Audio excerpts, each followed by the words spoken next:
Welcome to the Slop Farm. Enjoy the video. In this video, I will show you how to add a client in QuickBooks. First, log into your QuickBooks account. Once logged in, you'll want to find the Sales menu, typically located on the left-hand navigation bar. Click on Sales, and then from the options that appear, select Clients or Customers. This is your central hub for managing all client-related data, making it easy to keep track of everyone you do business with. Now that you're in the Client Management section, look for a button labeled New Client or Add Client. It's usually prominent, perhaps in the top right corner.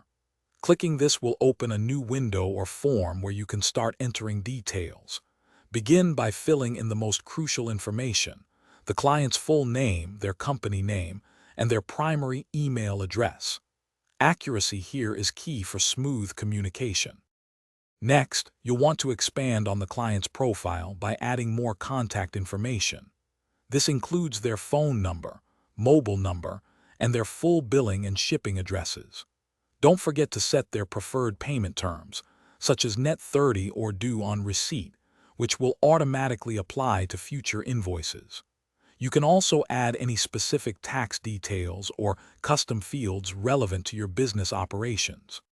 Before finalizing, take a moment to carefully review all the information you've entered. Double-check names, addresses, email, and payment terms to ensure everything is correct. Once you're satisfied, simply click the Save or Save and Close button.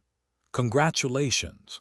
Your new client is now successfully added to QuickBooks and is ready for you to create invoices, record payments, and manage all their transactions efficiently. Thanks for watching.